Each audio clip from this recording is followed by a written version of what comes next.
Hello folks, and welcome to a quick assignment review of the Chez Guevarra case.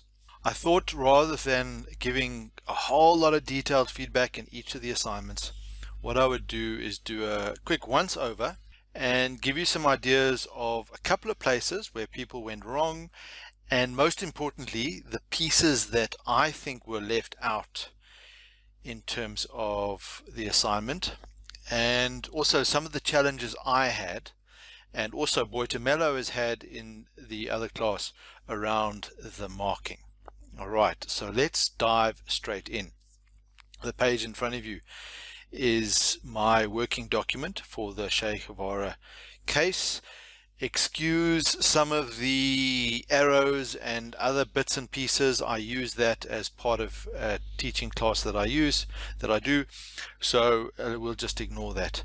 Right, where to start? So first of all, I'm not going to go through all these numbers in detail because generally you guys executed the numbers in the assignment very well.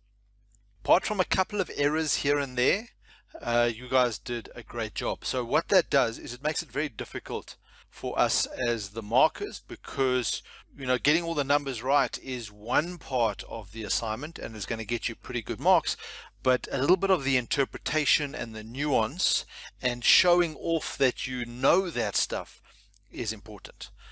If we submit marks to marks committee where you guys are all getting 100% and so on, that just gets us in a lot of trouble. So bear with us. You guys know the system well enough at Wits. We mark the assignments very strictly so that we can ensure that the marks fit into the appropriate profile. All right, that being said, the marks are still good. All right, so no need to panic. All right, so as we go through the numbers, the areas that I want to focus on are, okay, let's start off here because one of the questions was about the dividend, and I found that all my assignments generally everyone answered that, and that should be really easy to do. All right, the area where there was a little bit of confusion was in the question about what is the amount of funding required to fund this. And I noticed that in several of the assignments what happened was you guys did a sum of all the overdrafts. Some of you didn't do all of it. Some of you just did the overdrafts when there was an overdraft, because of course this negative overdraft here is in fact cash, and you kind of presented a number that was the sum of these. But in actual fact, the financing or debt requirement is where this number, the overdraft, is at its maximum. In other words, this project at no stage needed more than, let's call it 2.6 or 2.7 million rands worth of capital. All right, so that's the one nuance to recognize, that it is the maximum debt position that represents the maximum funding requirement.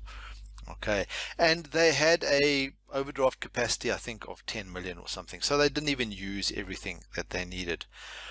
All right, so this is the plug number. It's the number that forces the balance sheet to balance. Most of you got that fine, and you kind of got that detail, and I'm assuming that it's because I put together a series of videos that went into all this sort of details why you guys did so well in the numbers. So well done. You obviously went through those videos, and I'm hoping that you came away with a thorough understanding of this process of valuation rather than just a copy and paste of the numbers. All right, so that was an important nuance, and I don't think anyone, I might be wrong here, so don't hold me to it, don't put me on the stake. I don't think anyone really made the point in enough detail that says, right, there's the maximum overdraft, therefore that's our maximum funding required, etc. So that was something where I took some marks off. Then the next point that was, I think, very important for this was this final valuation piece. And generally most of you got to the point that this value was certainly more than R1 million, which is what the venture capitalist is offering for 20%, and then you said, well, okay, so they're not offering enough, so therefore we're going to decline the deal. And that in principle is correct. However, what I'm looking for in the question that said discuss, and I'm going to pull that in here just so that we're clear on it. Let's make that a bit bigger, and zoom in here, a VC offer for 1 million for a 20% stake in your company. Discuss the merits of this offer. That's the important part. So when we're talking valuation, the science is all the numbers, and you guys did well there, so good work. The art is in the negotiation and in the nuance and in the subtlety that lies behind the valuation. And getting the balance between the art and the science is what's really important here. You guys did the science very well, okay, that being the numbers. The art is to look at this number and say, gee, how could that be overvalued or undervalued? What assumptions are going on in the background? What might not be true about the assumption? What could be different that could force that valuation to be higher or lower? And then it leads us to interrogate things like this assumption of 3% growth rate of free cash flows and a discount rate of 25%. And it brings us back up to the top here about the assumption on our margins, and can we continue to achieve these margins, or can we get more margin or less margin, and anything to do with these expenses or reducing your fit out cost or whatever it may be that will impact the valuation. So that's really what I was looking for in that final question around discussing the valuation. It's more than simply just saying, oh look, the value here is more than $1 million.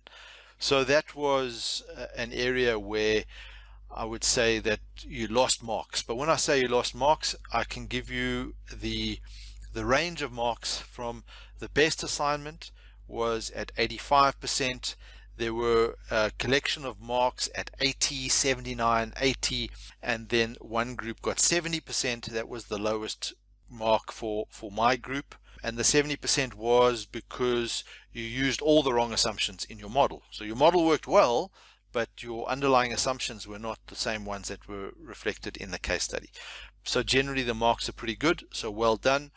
The thing to think about in the introduction, that's what this is, the introduction to finance, is yes, the numbers are important, but there is a side of this that is around the negotiation and the nuance and the assumptions that you're making and the underlying principles of any model.